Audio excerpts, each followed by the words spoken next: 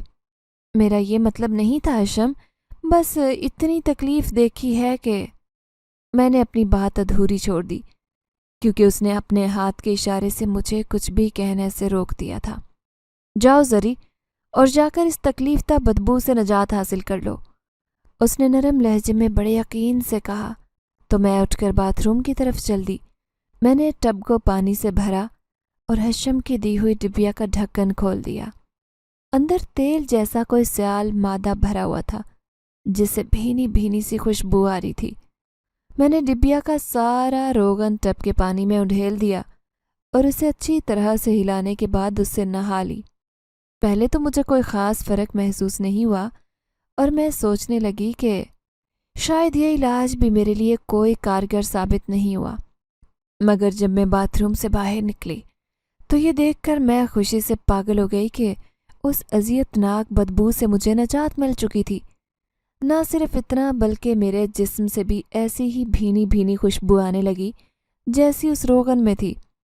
میں نے جلدی سے میک اپ کا سامان نکالا اور بڑے دل سے تیار ہونے لگی۔ مجھے یاد نہیں کہ ٹائٹ فائٹ کے بعد میں کب اس طرح سے سجی سنوری تھی، کیونکہ میری ساری خوشیاں تو اس بدبو نے چھین لی تھی۔ میں تو لوگوں کے درمیان میں بیٹھنے کے قابل ہی کہاں تھی جو کہ مجھے بننے سنورنے کی ضرورت پڑتی، مگر اب میں اس سے جان چھڑا چکی تھی، اور یہ صرف حشم کی بدولت ہی ہو سکا۔ میرا دل حشم کے لیے شکر گزاری کے جذبات سے بھرنے لگا، مگر کیا صرف وہ شکر گزاری کا ہی احساس تھا؟ میں نے خود کو ٹٹولا، نہیں، یہ تو کوئی اور جذبہ بھی تھا، کوئی اور احساس جو میرے دل کی دھڑکنوں کو ایک نئے آہنگ پر دھڑکنا سکھا رہا تھا، اور یہ احساس، یہ انوکھا سا جذبہ محبت کا تھا۔ ہاں، مجھے حشم سے محبت ہو گئی ہے۔ میں نے آئینے میں نظر آتے اپنے عکس پر نظریں جماتے ہوئے خود سے کہا، تو آئینے میں ایک اور عکس ابھرا، حشم کا عکس۔ مجھے بھی تم سے محبت ہے زری، حشم کی گمبھیر آواز پر میں نے تیزی سے پلٹ کر دیکھا، مگر میں یہ دیکھ کر حیران رہ گئی کہ پیچھے تو کوئی بھی نہیں تھا۔ پھر حشم کا عکس آئینے میں کیسے دکھائی دیا؟ ہو سکتا ہے کہ مجھے دھوکا ہوا ہو، مگر اس کی آواز وہ کیسے سنائی دی؟ عکس تو دھوکا ہو سکتا ہے مگر آواز تو نہیں۔ میں اب الجھ گئی تھی، مگر کوئی بھی جواب نہیں مل رہا تھا۔ اسی وقت دروازہ کھلا اور ارم اندر داخل ہوئی۔ یار زری، کیا کر رہی ہو تم؟ ابھی تک تیار نہیں ہوئی ہو کیا؟ وہ بولتی ہوئی میرے قریب آئی تو ٹھٹک گئی۔ اس نے نتنے سکیڑ کر مجھے دیکھا۔ واؤ، خوشبو تو بڑی زبردست آ رہی ہے، کون سا پرفیوم لگایا ہے؟ اس نے تجسس سے پوچھا تو میں ہنسنے لگ گئی۔ میں نے کوئی خوشبو، کوئی پرفیوم نہیں لگائی، میں نے جواب دیا تو اس نے بے یقینی سے مجھے دیکھتے ہوئے کہا، نہ کر یار، یہ خوشبو تو بتا رہی ہے کہ تم نے کوئی بڑا ہی ہائی فائی قسم کا پرفیوم لگایا ہے۔ اب مجھے بھی نہیں بتاؤ گی تم کیا؟ یار ارم، قسم سے میں نے کوئی پرفیوم نہیں لگایا، بلکہ اب مجھ سے آنے والی بدبو کا خاتمہ بھی ہو چکا ہے۔ ارم کو تو میری بات پر بالکل یقین نہیں آیا تھا، مگر یہ خوشبو جب تھوڑی دیر بعد بھی برقرار رہی تو اسے یقین کرنا ہی پڑا، کیونکہ اس سے پہلے بھی میں جو پرفیوم استعمال کرتی تھی اس کا اثر محض چند منٹ تک ہی ہوتا تھا۔ اور جب ارم کو یقین ہو گیا کہ میں واقعی میں بالکل سچ کہہ رہی ہوں تو میرا ہاتھ پکڑ کر باہر لے گئی۔ راستے میں ارم کو کسی اور نے بلایا تو وہ مجھے ادھر ہی رکنے کا کہہ کر خود دوسری طرف چلی گئی۔ تبھی میں نے ہشم کو دیکھا جو مسکراتی ہوئی نظروں سے مجھے ہی دیکھ رہا تھا۔ پتہ نہیں کیوں اسے اس طرح دیکھتا پا کر میرے گال سرخ ہونے لگے، لیکن میں خود پر قابو پا کر اس کے آگے جا کر کھڑی ہوئی اور مٹھی میں بند ڈبیا اس کی طرف بڑھا دی تھی۔ اس خوبصورت سے تحفے کا بہت شکریہ ہشم، میں نے مسکراتے ہوئے اس کا شکریہ ادا کیا۔ اس نے اپنی چمکتی ہوئی آنکھوں سے مجھے دیکھا۔ میری بات کا یقین آیا کہ نہیں؟ اس نے سرگوشی میں پوچھا تو میں نے حیا بار نظروں کے ساتھ اسے دیکھا۔ دل چاہا کہ کہہ دوں اب تو تمہاری ہر بات پہ یقین کرنے کو دل چاہتا ہے، مگر کہہ نہیں پائی۔ زبان نے دل کی ترجمانی نہیں کی اور میں صرف یہی کہہ سکی، جی ہاں، آ گیا یقین، بہت شکریہ، آپ نے مجھے ایک عذاب سے نجات دلا دی۔ کوئی بات نہیں، شکریہ کی کوئی ضرورت نہیں ہے، آپ خوش ہیں، میرے لیے بس یہی کافی ہے، وہ نرم نرم لہجے میں بولا۔ میں نے سر اٹھا کر غور سے اس کی جگمگاتی ہوئی آنکھوں کو دیکھا۔ کچھ عجیب سا طلسم سا تھا ان آنکھوں میں، کچھ ایسی کوئی ناز سمجھ میں آنے والی کشش تھی جو کسی مقناطیس کی طرح اپنی طرف کھینچ لیتی تھی۔ ہوش میں آ جاؤ زری، ارم نہ جانے کب کی آ چکی تھی۔ مجھے یوں بت بنا کھڑے دیکھ کر اس نے اپنی کونہی ماری تو میں نے چیم کر اپنی نظریں فوراً سے ہٹا لی۔ ہشم بھی جلدی سے دوسری طرف چلا گیا تھا۔ یہ کیا سین چل رہا تھا یہاں؟ ارم نے معنی خیزی سے نظریں گھما کر پوچھا تو میں بری طرح سے گڑبڑا گئی تھی۔ کون سا سین؟ پاگل ہو گئی ہو کیا؟ میں تو بس بات کر رہی تھی اس سے۔ میں نے اسے ٹالنے کی کوشش کی تو اس نے مجھے گھور کر دیکھا۔ وہ تو مجھے بھی نظر آ رہا تھا، لیکن یہ اتنی بے بہوٹی کیوں بن رہی تھی؟ ارم کے ہاتھوں اب ایک نیا ٹاپک آ گیا تھا۔ وہ سارا وقت مجھے ہی چھیڑتی رہی تھی۔ اس تبدیلی کا بڑا خوشگوار اثر ہوا تھا۔ کل تک جو سب کزنز مجھ سے دور دور رہتے تھے اب گھنٹوں پاس بیٹھ کر باتیں کرنے لگے تھے۔ شادی میں آئی ہوئی خواتین میں سے کئی نے اشاروں کنائیوں میں امی سے میرے رشتے کی بات کرنی شروع کر دی تھی۔ یہ شاید گزشتہ سالوں میں ہوا وہ واحد فنکشن تھا جو میں نے بھرپور طریقے سے انجوائے کیا تھا۔ ڈھولک، مایوں، مہندی، ہر ایک ایونٹ پر میں خوب اچھے سے تیار ہوئی تھی اور کئی ستائشی نظروں کا مرکز بن جاتی تھی میں۔ میرا سابقہ مگیتر عاطف بھی اب بہانے بہانے سے میرے قریب آنے کی بھرپور کوشش کرتا تھا، مگر اب مجھے کسی کی پرواہ نہیں تھی۔ میری نگاہ کا مرکز تو صرف اور صرف ہشم تھا۔ شادی کے ہنگامے سرد پڑے تو سب کو ذرا آس پاس گھومنے پھرنے کا بھی خیال آیا۔ سب نے مل کر ایک پروگرام بنایا اور یوں ہم ایک روز پہاڑوں میں گھومنے پھرنے کے لیے نکل گئے۔ اب ہشم ابھی تک ہمارے ساتھ ساتھ تھا۔ وہاں پہنچ کر گاڑی سے اترے تو ہر کوئی ٹولیوں میں بٹ کر ادھر ادھر پھرنے لگا۔ میں، ہشم، ارم اور علی ساتھ تھے۔ ارم کو اس کے اصرار پر میں نے سب کچھ بتا دیا تھا، اسی لیے وہ علی کو لے کر ایک طرف چل دی اور ہم دونوں کو سکون سے باتیں کرنے کا موقع مل گیا تھا۔ میں نے اپنے ارد گرد ساری نظر دوڑائی تو مجھے خواب میں دکھایا گیا وہ منظر یاد آ گیا۔ میں تو اسی خوبصورت سی وادی میں بیٹھی ہوئی تھی جسے میں نے خواب میں دیکھا تھا۔ ایک طرف وہی بلند و بالا سرب فلک پہاڑ تھا، پہاڑ کے دامن میں دریا بہہ رہا تھا اور بلندی سے اس دریا میں وہی آبشار گر رہی تھی۔ دریا کے کنارے کئی خوبصورت پھول کھلے ہوئے تھے، انہی پھولوں کے درمیان میں بیٹھی تھی، مگر آج ہشم میرے ساتھ تھا۔ اس کی آنکھیں بہت زیادہ واضح تھی، وہ اجنبی تھا، مگر جانے کیوں وہ مجھے اجنبی محسوس نہیں ہوتا تھا۔ ایسے لگتا جیسے میرا اور اس کا کئی صدیوں کا ساتھ ہو، کئی جنموں سے ہم ایک دوسرے کی روح کے ساتھی ہوں۔ میں تم سے محبت کرتا ہوں زری۔ اس نے میرا چہرہ ہاتھوں میں تھام کر اظہار محبت کیا تو میں نے سر اٹھا کر اس کی دونوں آنکھوں میں جھانکا اور مجھے یاد آ گیا کہ مجھے اس کی آنکھیں آخر اتنی زیادہ جانی پہچانی کیوں لگ رہی تھی۔ میں نے یہ پراسرار گہری آنکھیں خواب میں بھی دیکھ رکھی تھی، مگر اس سے پہلے، بہت پہلے میں نے یہ آنکھیں برساتی کی اس کھڑکی میں دیکھی تھی جہاں وہ کبوتر آ کر بیٹھا کرتا تھا۔ تو کیا وہ کبوتر، وہ کھڑکی کا بند ہونا اور کھلنا اور وہ کسی کی موجودگی کا احساس، وہ سب آخر کیا تھا؟ میں ایک جھٹکے سے اس سے دور ہٹی۔ تم کون ہو؟ میں نے اپنی لرزتی ہوئی آواز میں پوچھا۔ وہ بالکل خاموشی سے مجھے دیکھتا رہا۔ جواب کیوں نہیں دیتے؟ کون ہو تم؟ میں نے پیچھے ہٹتے ہوئے آہستہ آہستہ اب سختی سے اس سے پوچھا، تو اس نے ایک گہری لمبی سانس لی۔ تو تمہیں شک ہو ہی کیا آخر؟ وہ اپنا ایک قدم آگے بڑھا کر بولا تھا۔ ہاں، تمہارا شک بالکل درست ہے۔